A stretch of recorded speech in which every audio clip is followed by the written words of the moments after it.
You know, we all pay taxes, but have you ever stopped to think about your city's budget as like one giant shared wallet? There's money constantly coming in and money constantly going out. So today we're going to pry that wallet open and see exactly where the money comes from and where it all goes. It's such a simple question, right? But the answer? Well, it's way more complex than you'd think.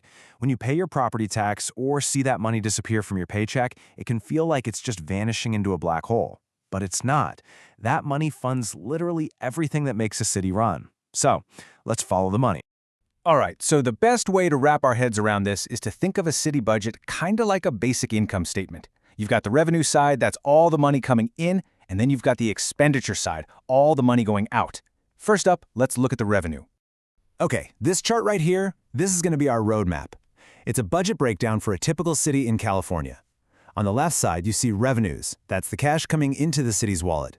And on the right, you see spending, where all that cash goes. We're going to pick apart both sides, starting with where the money comes from. So where does the city get all its cash? Well, if you look at this revenue pie, two huge slices just jump right out at you. Property tax and sales tax. They're the big ones.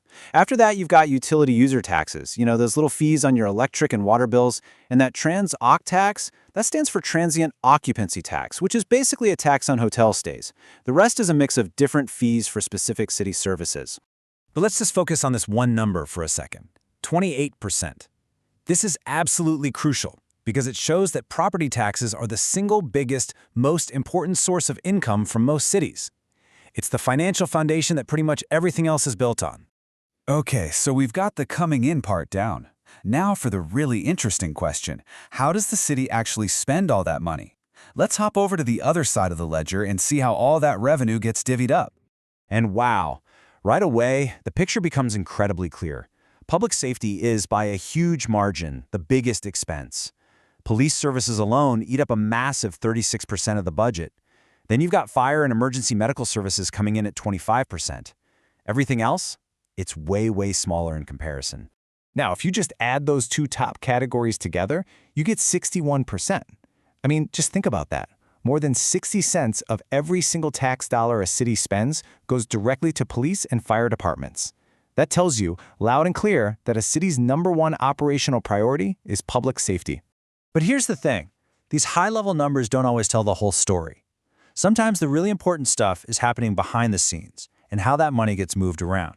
So let's look at this really fascinating case study with the state gas tax to see just how complicated this stuff can get. First, though, you got to understand this key term, a constitutional mandate. This isn't just some regular law. It's a rule that is literally baked into the state's constitution.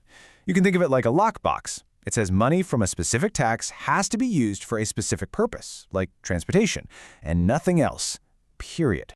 So back in 2010, California had this exact situation.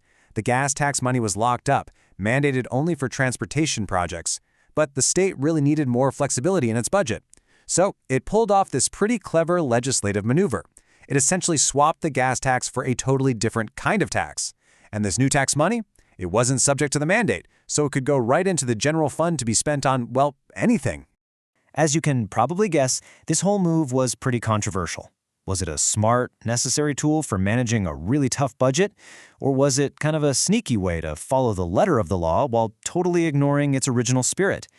It really kicked off a huge debate about financial transparency and, frankly, ethics. So that gas tax thing shows how budgets can involve these really complex rules. Now let's look at another super interesting trade-off. This one is all about something you see every day, open land. It's a policy that basically pits preserving farms against potential tax dollars. It's called the Williamson Act, and at its core, it's a deal. It's a deal between the government and landowners, usually farmers. The whole point is to try and stop urban sprawl by giving these landowners a really good reason not to sell their beautiful open space to developers. So here's how the deal works. The landowner promises, okay, I won't build a bunch of houses or shopping mall on my property for a set number of years. And in return, the government says, great, we'll tax your land based on what it's worth as a farm, not on its much, much higher value as a potential subdivision.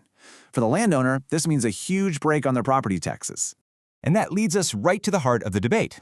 On one hand, yeah, the act helps preserve these beautiful open spaces and supports the state's whole agricultural industry. But on the other hand, it means cities are collecting less property tax revenue, the very same revenue that, as we just saw, pays for police and firefighters and parks. It is a direct trade-off. So we've looked at the big numbers and we've dug into two really specific examples. But why does any of this actually matter to you? Let's zoom back out for a second and connect all the dots. So here's the most important takeaway from all of this. A city's budget is so much more than just numbers on a page. Honestly, you could call it a moral document. It is a direct reflection of a community's values and priorities. Choosing to spend 61% on public safety, that's a statement. Creating tax swaps or land use deals, those are all choices with very real consequences. Ultimately, what it all comes down to is that these budgets are statements about what we, as a community, decide is most important. So I'll leave you with a final thought to chew on about your own town or city. Knowing what you know now, if you were the one holding the purse strings, what would your priorities be?